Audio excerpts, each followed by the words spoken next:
Happy new year ପିଲାମାନେ।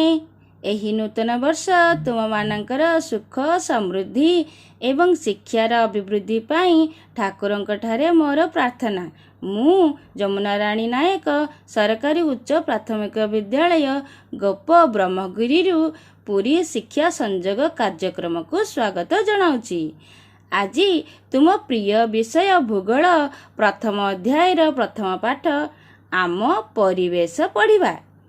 ପିଲାମାନେ କହିପାରିବ ପରିବେଶ କହିଲେ କ'ଣ ବୁଝ? ହଁ, ଶୁଣନା ପିଲା, ତା ମାନେ ଘରେ ରହି ତୁମେ ସବୁ ପଢ଼ାପଢ଼ି କରୁଛ ନା? ଆମ ଚତୁଃପାର୍ଶ୍ୱରେ ଯାହା ସବୁ ରହିଛି ତାହାକୁ ଆମେ ଆମ ପରିବେଶ କହିବା। ଏହି ପରିବେଶ ଦୁଇ ପ୍ରକାର ରହିଛି। ଗୋଟେ ହେଉଛି ପ୍ରାକୃତିକ, ଅନ୍ୟଟି ହେଉଛି ମାନବକୃତ ବା ମନୁଷ୍ୟକୃତ। ପରିବେଶ ମନୁଷ୍ୟ ଓ ପ୍ରାଣୀ ଜଗତର ଜୀବନ ଧାରଣ ନିମିତ୍ତ ମୌଳିକ ଆଧାର ଯୋଗାଇଥାଏ, ଯେପରି ପାଣି, ପବନ, ଖାଦ୍ୟ ଏବଂ ଘର ପାଇଁ ଭୂମି। ବର୍ତ୍ତମାନ ଜାଣିବା ଭୌତିକ ପରିବେଶ। ଜୀବନ ବିହୀନ ଜଡ଼ ପଦାର୍ଥ, ଯାହାକି ଜଳ, ସ୍ଥଳ ଓ ବାୟୁକୁ ନେଇ ଭୌତିକ ପରିବେଶ ଗଠିତ। ପରିବେଶର ପରିସର ବା ଭୂମଣ୍ଡଳଟି ଅଶ୍ମମଣ୍ଡଳ, ବାୟୁମଣ୍ଡଳ, ବାରିମଣ୍ଡଳ, ଜୈବମଣ୍ଡଳ ଏହି ଚାରୋଟି ମଣ୍ଡଳକୁ ନେଇ ଗଠିତ। ପ୍ରଥମେ ଜାଣିବା ଅଶ୍ମମଣ୍ଡଳ। ପୃଥିବୀର କଠିନ ଭୂତ୍ୱକ ବା ଶକ୍ତ ଉପରିଭାଗକୁ ଅଶ୍ମମଣ୍ଡଳ କୁହାଯାଏ। ଏହି ମଣ୍ଡଳ ବିଭିନ୍ନ ଖଣିଜ ଦ୍ରବ୍ୟ ଓ ଶିଳାରେ ଗଠିତ ହୋଇଛି। ପର୍ବତ, ମାଳଭୂମି, ସମତଳ ଭୂମି, ଉପତ୍ୟକା ଓ ସମୁଦ୍ର ଶଯ୍ୟା ରୂପେ ଦେଖାଯାଏ। ଅଶ୍ମମଣ୍ଡଳରୁ ଆମେ କ'ଣ ପାଇବା ଜାଣିଛ ପିଲେ? ଜଙ୍ଗଲଜାତ ଦ୍ରବ୍ୟ, କୃଷି ପାଇଁ ଭୂମି, ଜନବସତି ପାଇଁ ଜାଗା, ଖଣିଜ ସମ୍ପଦ ଇତ୍ୟାଦି ମିଳିଥାଏ। ଏହିପରି ପୃଥିବୀର ସମସ୍ତ ଜଳରାଶିକୁ ବାରିମଣ୍ଡଳ କୁହାଯାଏ। ଜଳର ଉତ୍ସ ଗୁଡ଼ିକ ହେଲା ନଦୀ, ହ୍ରଦ, ସମୁଦ୍ର, ମହାସାଗର ଆଦିକୁ ନେଇ ଗଠିତ। ଜୀବନ ଧାରଣ ପାଇଁ ଏହା ଅତ୍ୟାବଶ୍ୟକ ଉପାଦାନ। ପୃଥିବୀକୁ ଚତୁର୍ଦିଗରେ ଘେରି ରହିଥିବା ପତଳା ଗ୍ୟାସୀୟ ଆବରଣକୁ ବାୟୁମଣ୍ଡଳ କୁହାଯାଏ। ପୃଥିବୀର ମାଧ୍ୟାକର୍ଷଣ ବଳ ଯୋଗୁଁ ଏହା ପୃଥିବୀକୁ ଲାଗି ରହିଛି।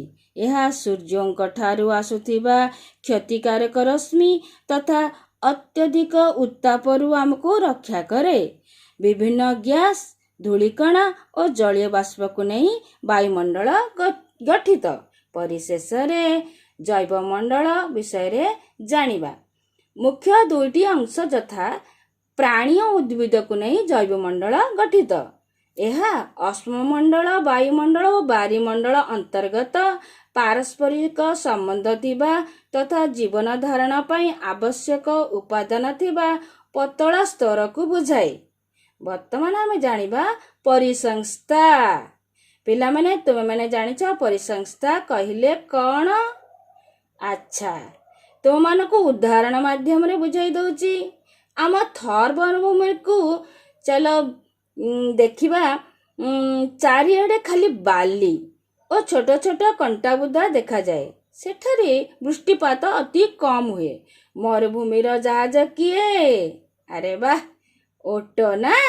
ହଁ ପିଲେ, ଖାଲି ଓଟ ନୁହେଁ, ସେଠାରେ ସରୀସୃପ ପ୍ରାଣୀ ମଧ୍ୟ ବିଭିନ୍ନ ପ୍ରକାର ସାପ, କୀଟପତଙ୍ଗ ମଧ୍ୟ ଦେଖାଯାଆନ୍ତି। ଯଦି ଆମେ କେରଳର ଚିରହରିତ ଅରଣ୍ୟକୁ ଦେଖିବାକୁ ଯିବା, ସେଠାରେ ପ୍ରବଳ ବର୍ଷା ହୋଇଥାଏ। ବିସ୍ତୀର୍ଣ୍ଣ ନଡ଼ିଆ ବଗିଚା ଦେଖିବାକୁ ମିଳେ। ଆଉ ବହୁତ ସଂଖ୍ୟକ ହାତୀ ମଧ୍ୟ ଦେଖିବାକୁ ମିଳେ। ଏଥିରୁ ଆମେ କ'ଣ ଜାଣିଲେ?